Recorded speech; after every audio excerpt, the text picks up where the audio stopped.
بسم الله الرحمن الرحيم ياسين والقرآن الحكيم إنك لمن المرسلين على صراط مستقيم تنزيل العزيز الرحيم لتنذر قوما ما أنذر آباؤهم فهم غافلون لقد حق القول على أكثرهم فهم لا يؤمنون إنا جعلنا في أعناقهم أغلالا فهي إلى الأذقان فهم مقمحون وجعلنا من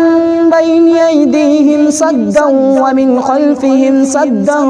فأغشيناهم فهم لا يبصرون وسواء عليهم أأنذرتهم أم لم تنذرهم لا يؤمنون إنما تنذر من اتبع الذكر وخشي الرحمن بالغيب فبشره بمغفرة وأجر كريم إنا نحن نحيي الموتى ونكتب ما قدموا وآثارهم وكل شيء أحصيناه في إمام مبين واضرب لهم مثلا أصحاب القرية إذ جاءها المرسلون إذ أرسلنا إليهم 2 فكذبوهما فعززنا ب3 فقالوا إنا إليكم مرسلون قالوا ما أنتم إلا بشر مثلنا وما أنزل الرحمن من شيء إن أنتم إلا تكذبون قالوا ربنا يعلم إنا إليكم لمرسلون وما علينا إلا البلاغ المبين قالوا إنا تطيرنا بكم لئن لم تنتهوا لنرجمنكم وليمسنكم منا عذاب أليم قالوا طائركم معكم أئن ذكرتم بل أنتم قوم مسرفون وجاء من أقصى المدينة رجل يسعى قال يا قوم اتبعوا المرسلين اتبعوا من لا يسألكم أجرا وهم مهتدون وما لي لا أعبد الذي فطرني وإليه ترجعون أأتخذ من دونه آلهة إن يردني الرحمن بضر لا تغن عني شفاعتهم شيئا ولا ينقذون إني إذا لفي ضلال مبين إني آمنت بربكم فاسمعون قيل ادخل الجنة قال يا ليت قومي يعلمون بما غفر لي ربي وجعلني من المكرمين وما أنزلنا على قومه من بعده من جند من السماء وما كنا منزلين إن كانت إلا صيحة واحدة فإذا هم خامدون يا حسرة على العباد ما يأتيهم من رسول إلا كانوا به يستهزئون ألم يروا كم أهلكنا قبلهم من القرون أنهم إليهم لا يرجعون وإن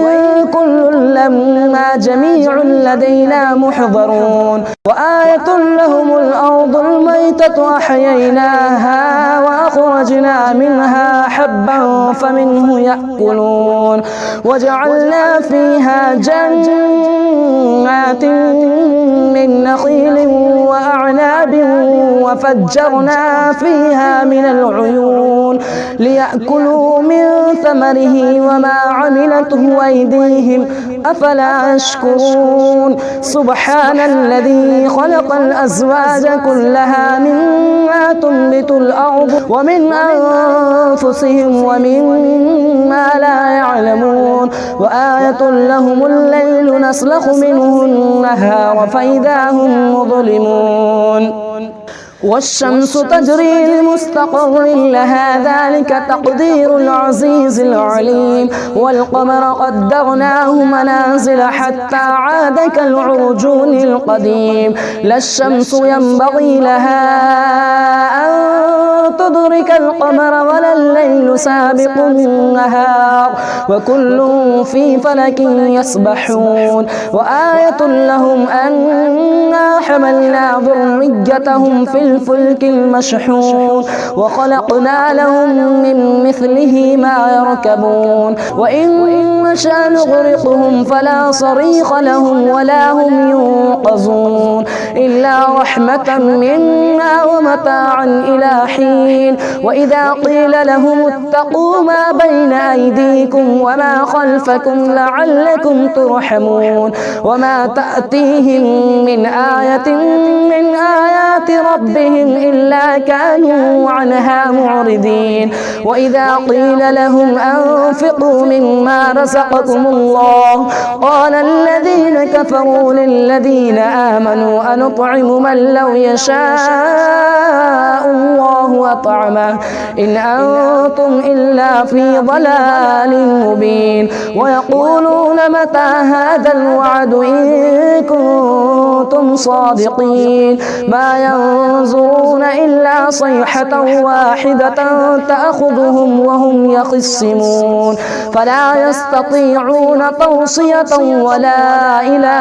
أهلهم يرجعون ونفخ في الصور فإذا هم من الأجداث إلى ربهم ينصلون قالوا يا ويلنا من بعثنا من مرقدنا هذا ما وعد الرحمن وصدق المرسلون إن كانت إلا صيحة واحدة فإذا هم جميع لدينا محضرون فاليوم لا تظلم نفس شيئا ولا تجزون إلا ما كنتم تعملون إن أصحاب الجنة اليوم في شغل فاكهون هم وأزواجهم في ظلال على الأرائك متكئون لهم فيها فاكهة ولهم ما يدعون سلام قولا من رب رحيم وامتازوا اليوم أيها المجرمون ألم أعهد إليكم يا بني آدم ألا تعبدوا الشيطان إنه لكم عدو مبين وأن اعبدوني هذا صراط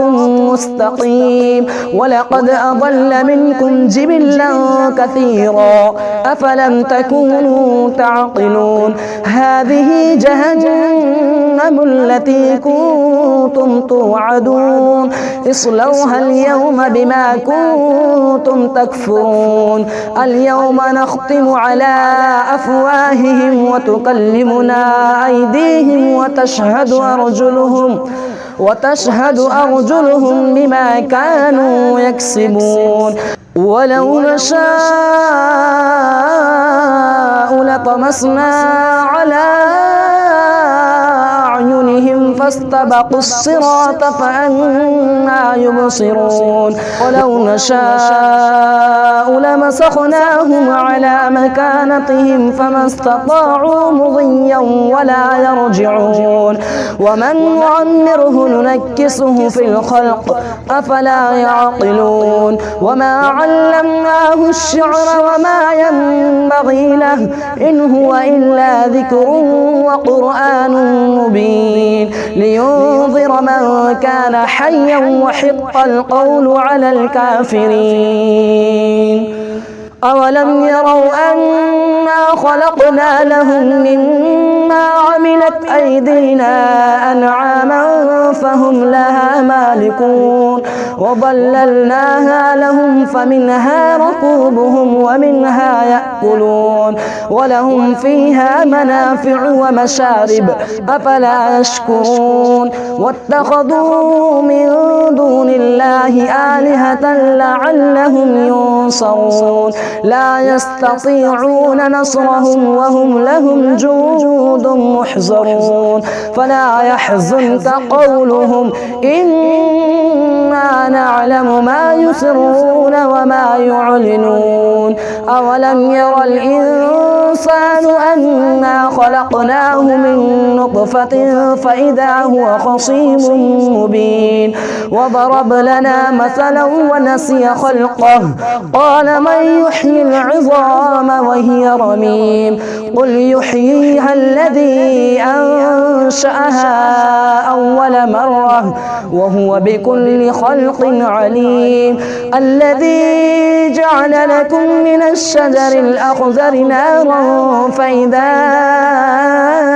أنتم منه توقدون أوليس الذي خلق السماوات والأرض بقادر على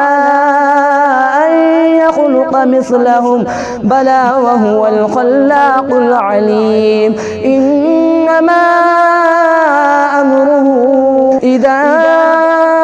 أراد شيئا أن يقول له كن فيكون فسبحان الذي بيده ملكوت كل شيء وإليه ترجعون بسم اللہ الرحمن الرحیم شروع اللہ کا نام لے کر جو بڑا مہربان نہایت رحم والا ہے۔ الرحمن وہ جو نہایت مہربان ہے۔ علم القرآن اسی نے قرآن کی تعلیم فرمائی۔ خلق الانسان علمہ البیان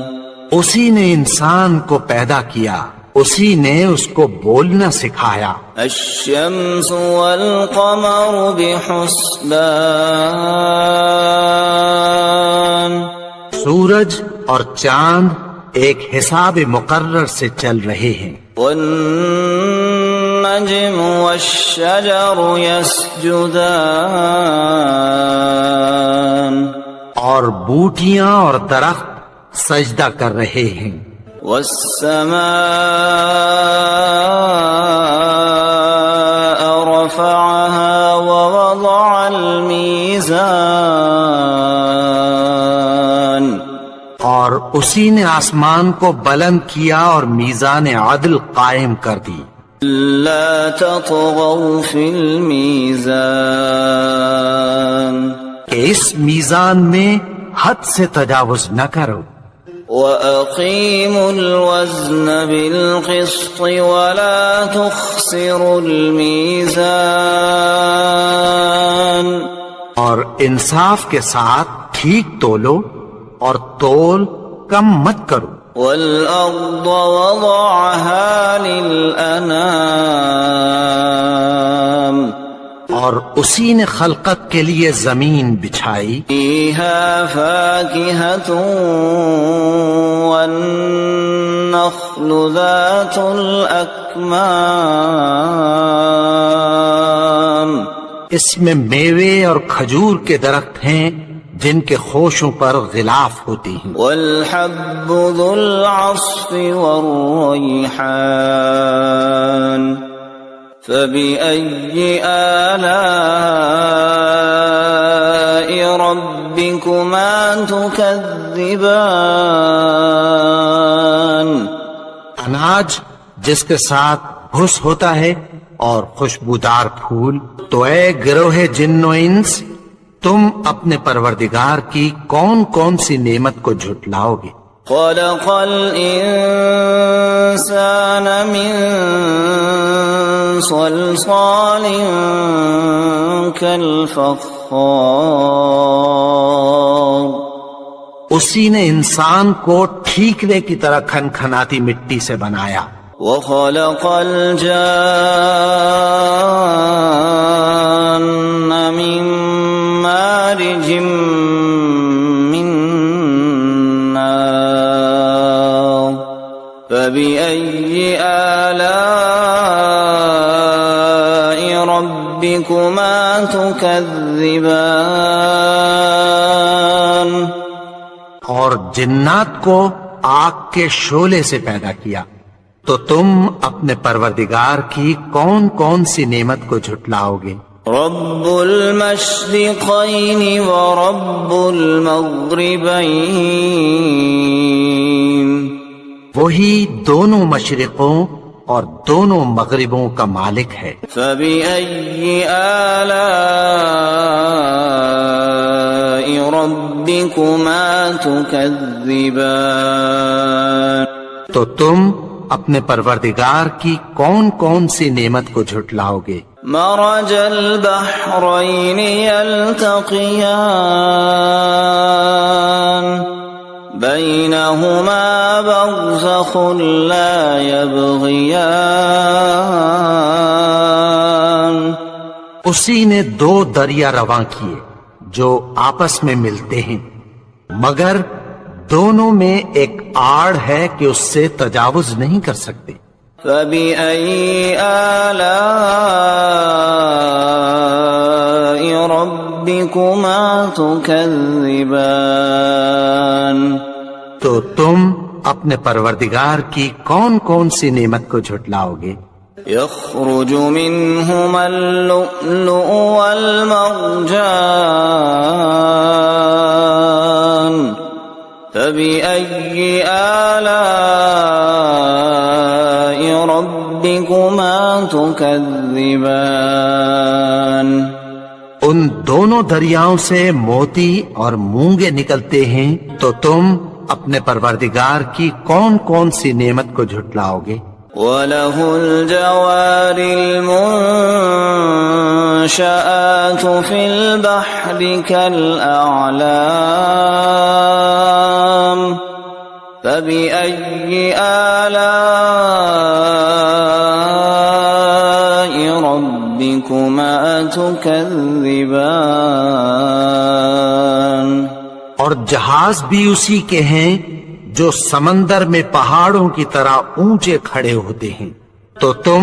اپنے پروردگار کی کون کون سی نعمت کو جھٹلاؤ گے؟ كل من عليها فان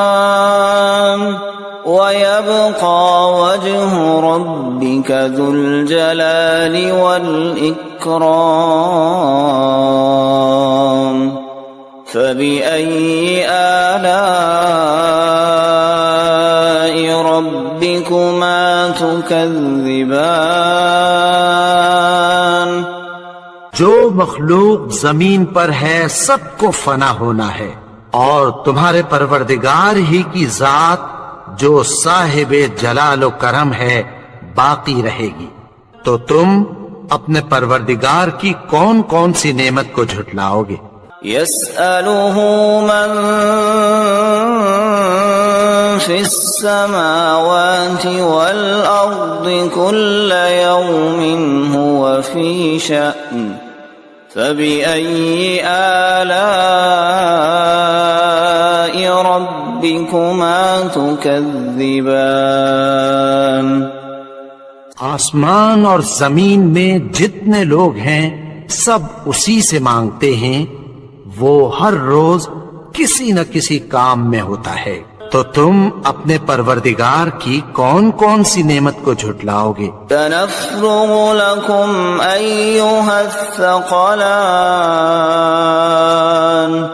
فبأي آلاء ربكما تكذبان، اے دونوں جماعتوں، ہم عنقریب تمہاری طرف متوجہ ہوتے ہیں، تو تم اپنے پروردگار کی کون کون سی نعمت کو جھٹلاؤ گے؟ يا معشر الجن والإنس إن استطعتم أن تنفذوا من أقطار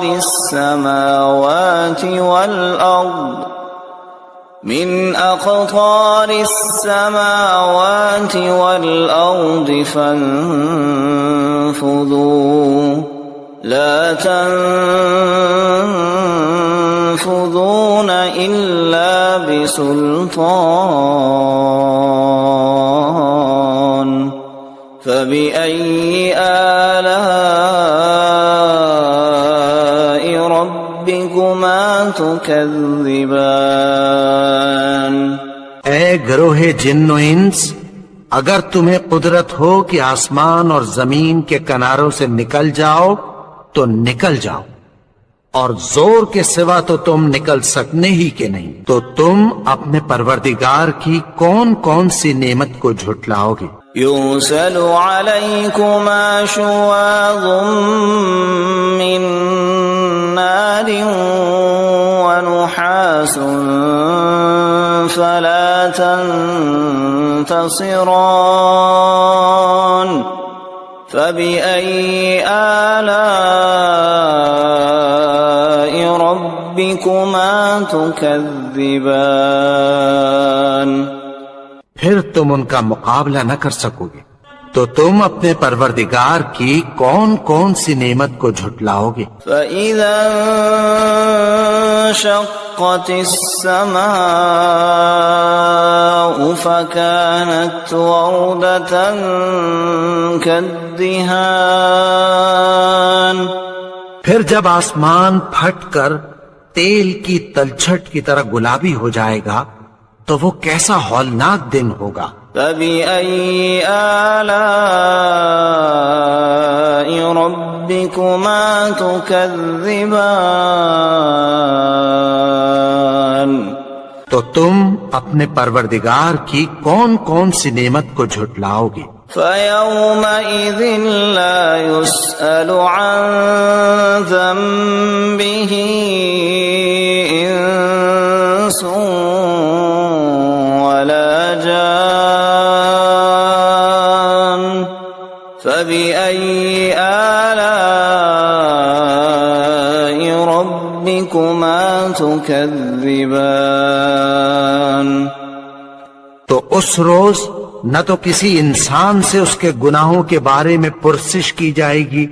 اور نہ کسی جن سے، تو تم اپنے پروردگار کی کون کون سی نعمت کو جھٹلاؤ گے؟ يُعْرَفُ الْمُجْرِمُونَ بِسِيمَاهُمْ فَيُؤْخَذُ بِالنَّوَاصِي وَالْأَقْدَامِ فَبِأَيِّ آلَاءِ رَبِّكُمَا تُكَذِّبَانِ؟ گناہگار اپنے چہرے ہی سے پہچان لیے جائیں گے تو پیشانی کے بالوں اور پاؤں سے پکڑ لیے جائیں گے، تو تم اپنے پروردگار کی کون کون سی نعمت کو جھٹلاؤ گے؟ هذه جهنم التي يكذب بها المجرمون يطوفون بينها وبين حميم آن فبأي آلاء ربكما تكذبان؟ یہی وہ جہنم ہے جسے گناہگار لوگ جھٹلاتے تھے، وہ دوزخ اور کھولتے ہوئے گرم پانی کے درمیان گھومتے پھریں گے، تو تم اپنے پروردگار کی کون کون سی نعمت کو جھٹلاؤ گے؟ وَلِمَنْ خَافَ مَقَامَ رَبِّهِ جَنَّتَانِ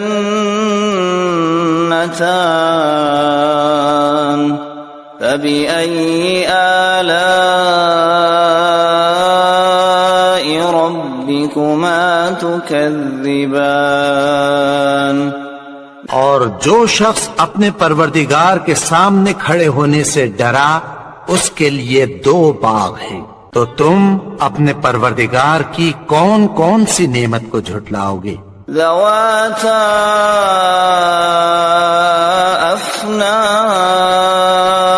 افنان فبأي آلاء ربكما تكذبان ان دونوں میں بہت سی شاخیں یعنی قسم قسم کے میووں کے درخت ہیں، تو تم اپنے پروردگار کی کون کون سی نعمت کو جھٹلاؤ گے؟ فيهما عينان تجريان فبأي آلاء ربكما تكذبان ان میں 2 چشمے بہ رہے ہیں، تو تم اپنے پروردگار کی کون کون سی نعمت کو جھٹلاؤ گے؟ متكئين على فرش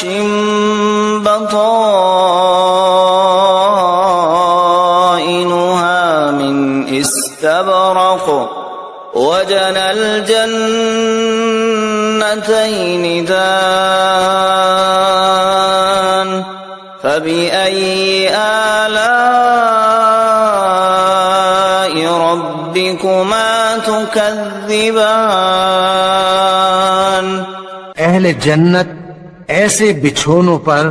جن کے استر اطلس کے ہیں تکیہ لگائے ہوئے ہوں گے، اور دونوں باغوں کے میوے قریب جھک رہے ہیں، تو تم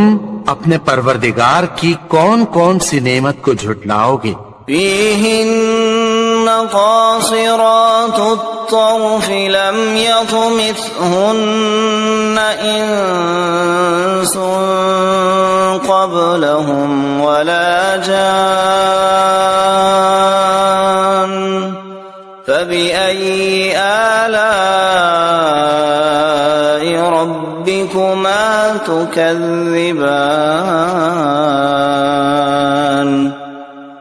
ان میں نیچی نگاہ والی عورتیں ہیں جن کو اہل جنت سے پہلے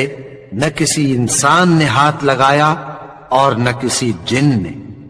تو تم اپنے پروردگار کی کون کون سی نعمت کو جھٹلاؤ گے؟ كأنهن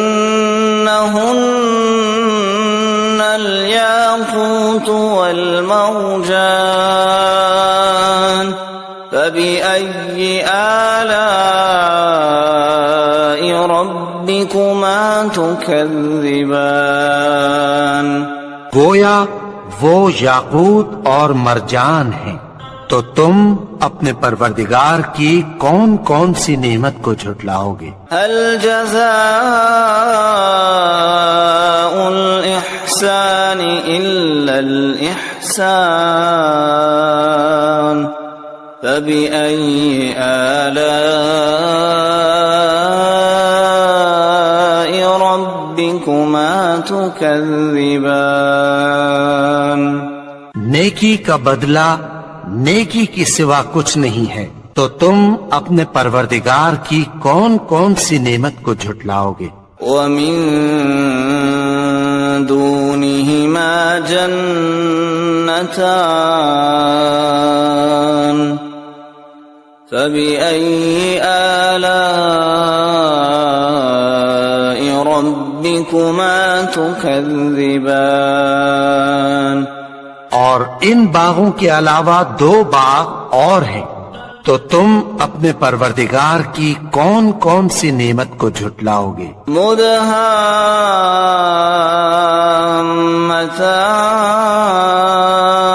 مدهامتان فبأي آلاء ربكما تكذبان دونوں خوب گہرے سبز، تو تم اپنے پروردگار کی کون کون سی نعمت کو جھٹلاؤ گے؟ فيهما عينان نضاختان فبأي آلاء ربكما تكذبان ان میں دو چشمے ابل رہے ہیں، تو تم اپنے پروردگار کی کون کون سی نعمت کو جھٹلاؤ گے؟ فيهما فاكهة ونخل ورمان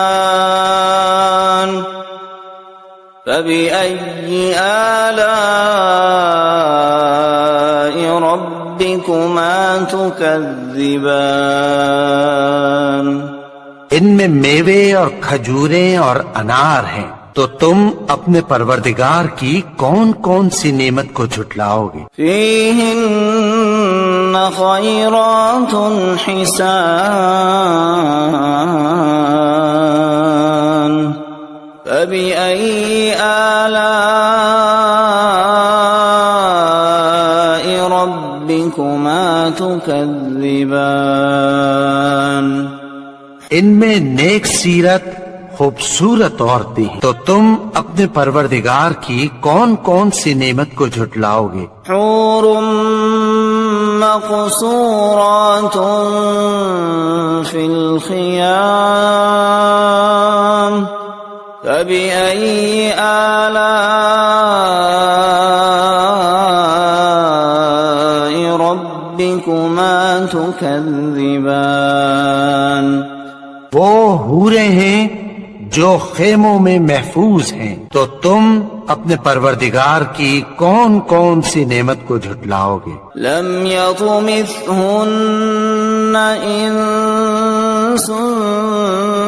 قبلهم ولا جان فبأي آلاء ربكما تكذبان ان کو اہل جنت سے پہلے نہ کسی انسان نے ہاتھ لگایا اور نہ کسی جن نے، تو تم اپنے پروردگار کی کون کون سی نعمت کو جھٹلاؤ گے؟ متكئين على رفرف خضر وعبقري حسان فبأي آلاء ربكما تكذبان سبز قالینوں اور نفیس مسندوں پر تکیہ لگائے بیٹھے ہوں گے، تو تم اپنے پروردگار کی کون کون سی نعمت کو جھٹلاؤ گے؟ تبارك اسم ربك ذي الجلال والإكرام اے نبی، تمہارا پروردگار جو صاحب جلال و کرم ہے، اس کا نام بڑا بابرکت ہے۔ بسم اللہ الرحمن الرحیم عما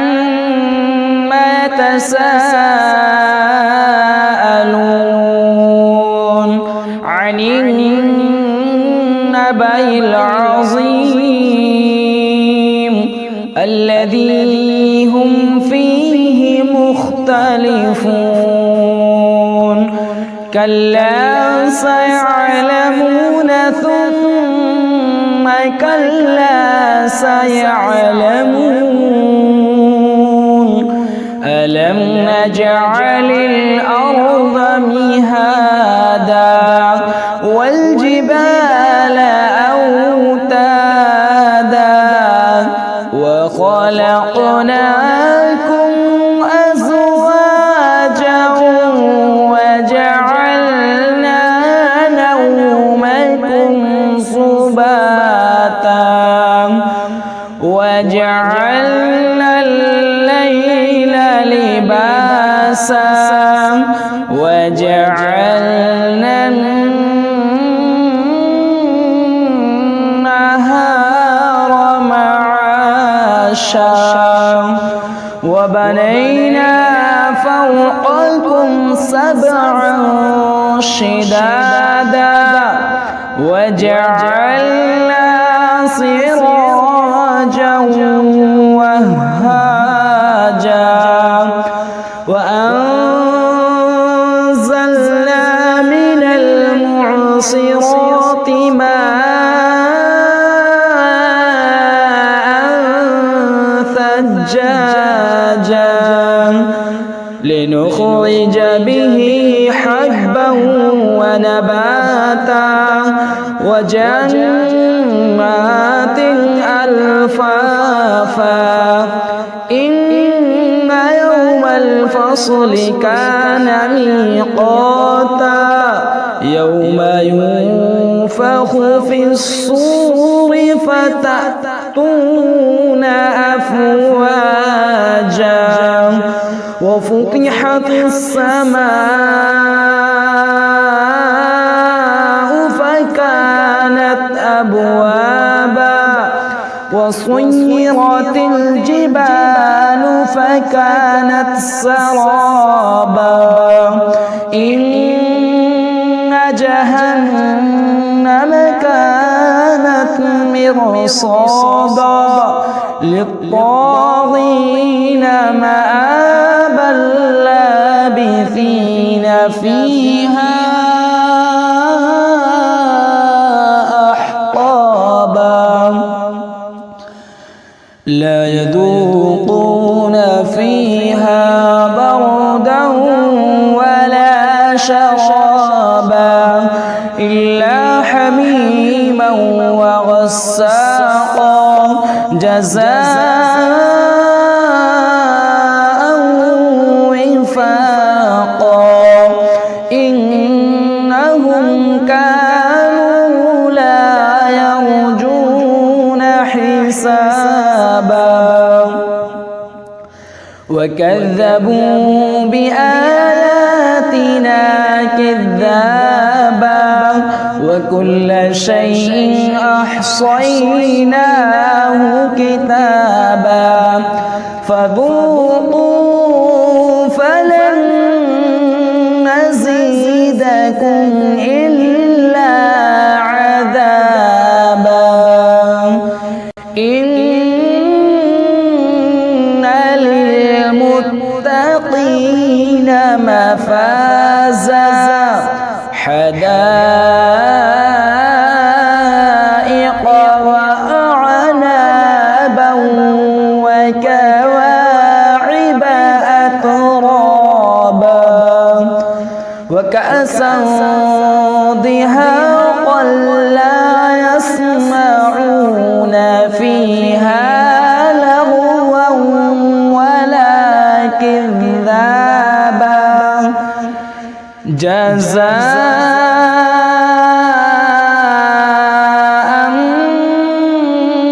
من ربك عطاء حسابا رب السماوات والأرض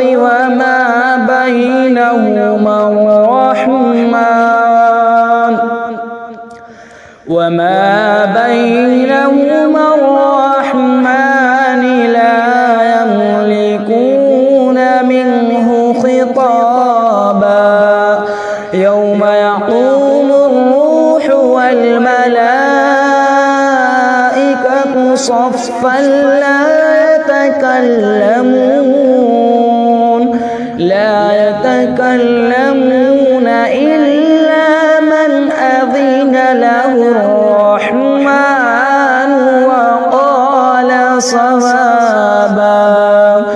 ذلك اليوم الحق فمن شاء اتخذ إلى ربه مآبا إنا أنذرناكم عذابا قريبا يوم ينظر المرء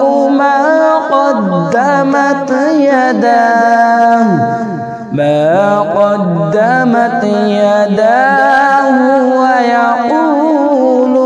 الكافر ويقول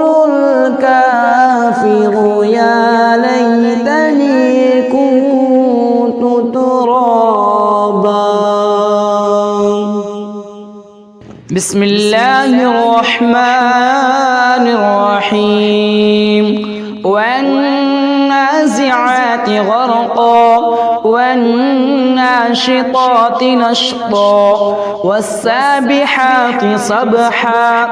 فالسابقات سبقا فالمدبرات أمرا يوم ترجف الراجفة تتبعها الرادفة قلوب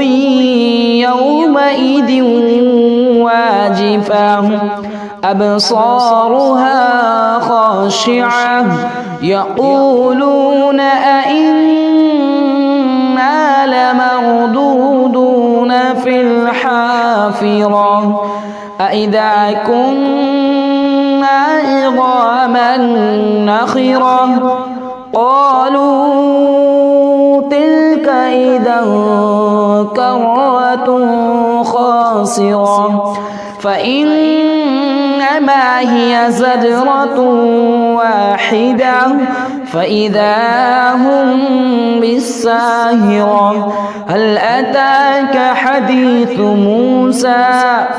إذ ناداه ربه بالواد المقدس طوى اذهب إلى فرعون إنه طغى فقل هل لك إلى أن تزكى وأهديك إلى ربك فتخشى فأراه الآية الكبرى فكذب وعصى ثم أدبر يسعى فحشر فنادى فقال أنا ربكم الأعلى فأخذه الله نكال الآخرة والأولى إن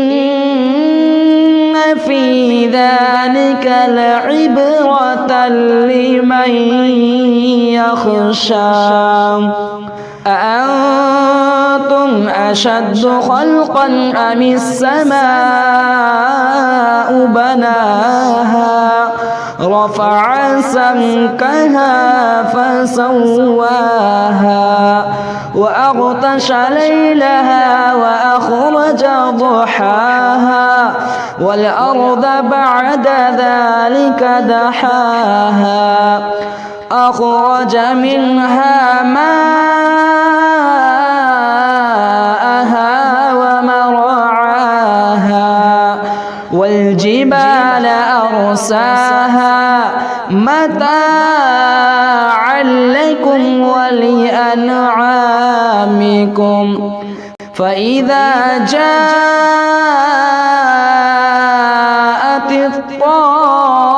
الطامة الكبرى يوم يتذكر الإنسان ما سعى وبرزت الجحيم لمن يرى فأما من طغى وآثر الحياة الدنيا فإن الجحيم هي المأوى وأما من خاف مقام ربه ونهى النفس عن الهوى فإن الجنة هي المأوى. يسألونك عن الساعة أيان مرساها فيما أنت من ذكراها إلى ربك منتهاها إنما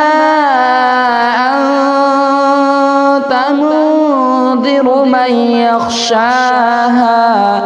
كأنهم وجوههم يوم يرونها لم يلبثوا إلا عشية أو ضحاها. بسم الله الرحمن الرحيم. عبس وتولى أن جاءه الأعمى وما يدريك لعله يزكى أو يذكر فتنفعه الذكرى. أما من استغنى فأنت له تصدى وما عليك ألا يزكى. وأما من جاءك يسعى وهو يخشى فأنت عنه تلهى. كلا إنها تذكرة فمن شاء ذكره في صحف مكرمة مرفوعة مطهرة بأيدي سفرة كرام بررة. قتل الإنسان ما أكفره من أي شيء خلقه من نطفة خلقه فقدره ثم السبيل يسره ثم أماته فأقبره ثم إذا شاء أنشره. كلا لما يقض ما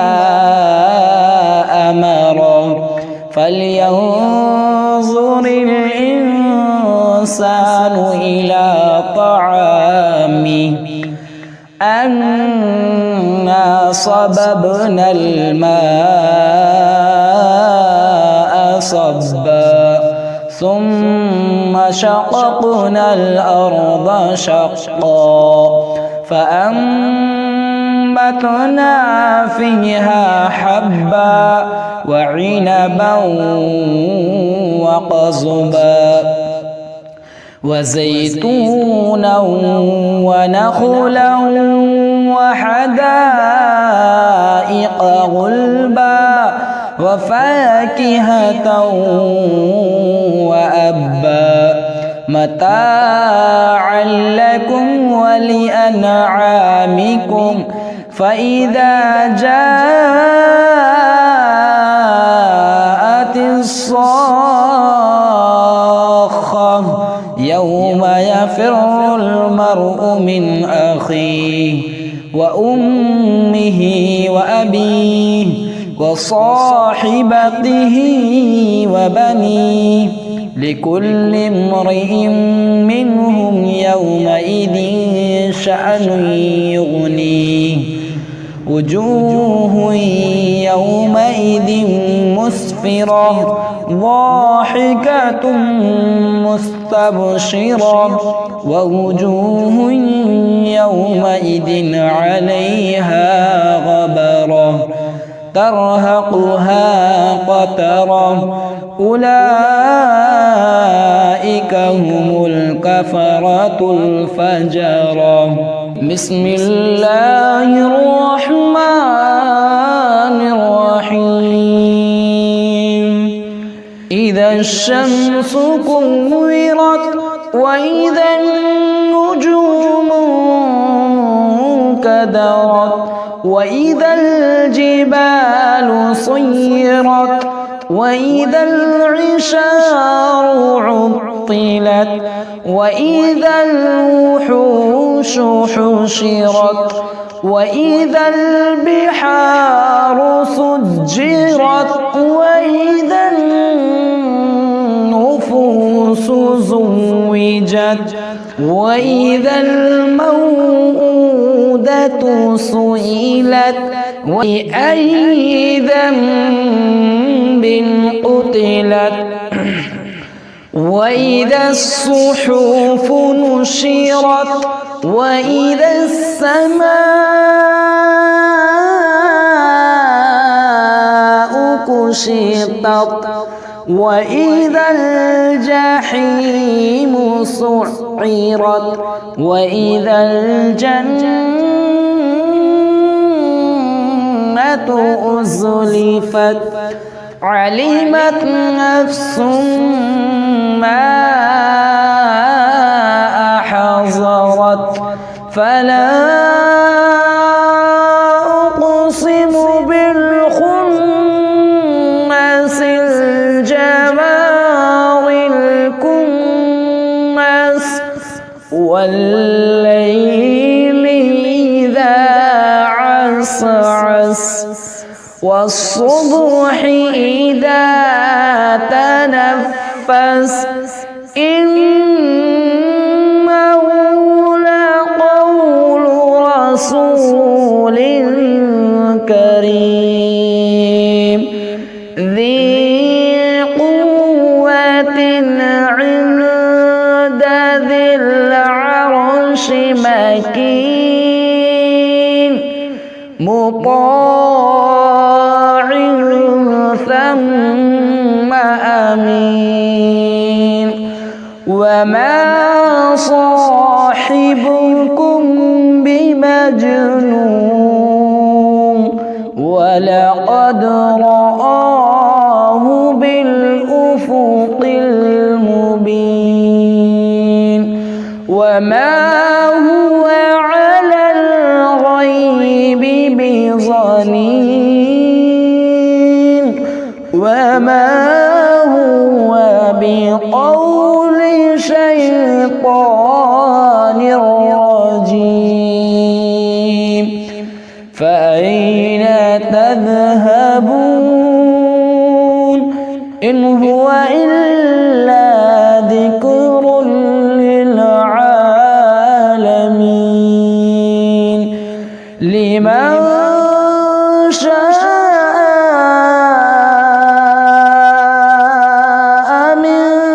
منكم أن يستقيم وما تشاءون إلا أن يشاء الله رب العالمين بسم الله الرحمن الرحيم الرحمن علم القرآن خلق الإنسان علمه البيان الشمس والقمر بحسبان والنجم والشجر يسجدان والسماء رفعها ووضع الميزان ألا تطغوا في الميزان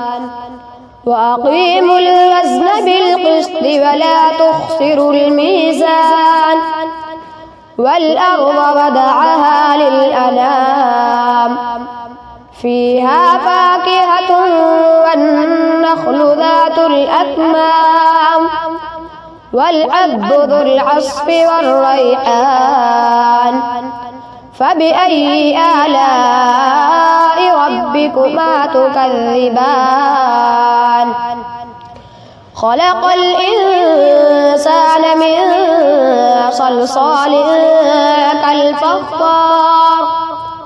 وخلق الجان من مارج من نار فبأي آلاء ربكما تكذبان رب المشرقين ورب المغربين فبأي آلاء ربكما تكذبان مرج البحرين يلتقيان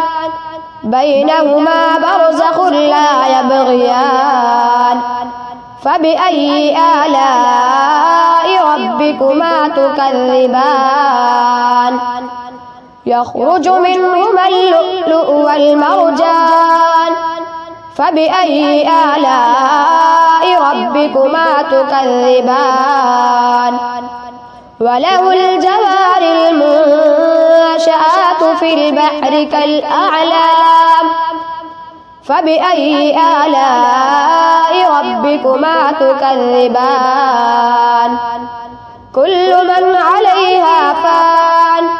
ويبقى وجه ربك ذو الجلال والإكرام فبأي آلاء ربكما تكذبان يسأله من في السماوات والأرض كل يوم هو في شأن فبأي آلاء ربكما تكذبان سنفرغ لكم أيها الثقلان فبأي آلاء ربكما تكذبان يا معشر الجن والإنس إن استطعتم أن تنفذوا من أقطار السماوات والأرض فانفذوا لا تنفذون إلا بسلطان فبأي آلاء ربكما تكذبان يرسل عليكما شواظ من نار ونحاس فلا تنتصران فبأي آلاء ربكما تكذبان فإذا انشقت السماء فكانت وردة كالدهان فبأي آلاء ربكما تكذبان فيومئذ لا يسأل عن ذنبه إنس ولا جان فبأي آلاء ربكما تكذبان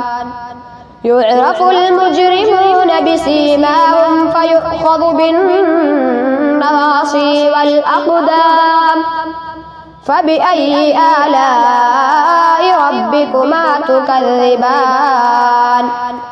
هذه جهنم التي يكذب بها المجرمون يطوفون بينها وبين حميم آن فبأي آلاء ربكما تكذبان ولمن خاف مقام ربه جنتان فبأي آلاء ربكما تكذبان ذواتا أفنان فبأي آلاء ربكما تكذبان فيهما عينان تجريان فبأي آلاء ربكما تكذبان فيهما من كل فاكهة زوجان فبأي آلاء ربكما تكذبان متكئين على فرش بطائنها من استبرق وجنى الجنتين دان فبأي آلاء ربكما تكذبان فيهن قاصرات الطرف لم يطمثهن إنس قبلهم ولا جان فبأي آلاء ربكما تكذبان كأنهن الياقوت والمرجان فبأي آلاء ربكما تكذبان هل جزاء الإحسان إلا الإحسان فبأي آلاء ربكما تكذبان ومن دونهما جنتان فبأي آلاء ربكما تكذبان مدهامتان فبأي آلاء ربكما تكذبان فيهما عينان نضاختان فبأي آلاء ربكما تكذبان فيهما فاكهة ونخل ورمان فبأي آلاء ربكما تكذبان فيهن خيرات حسان فبأي آلاء ربكما تكذبان حور مقصورات في الخيام فبأي آلاء ربكما تكذبان لم يطمثهن إنس قبلهم ولا جان فبأي آلاء ربكما تكذبان متكئين على رفرف خضر وعبقري حسان فبأي آلاء ربكما تكذبان تبارك اسم ربك ذي الجلال والإكرام صدق الله العظيم.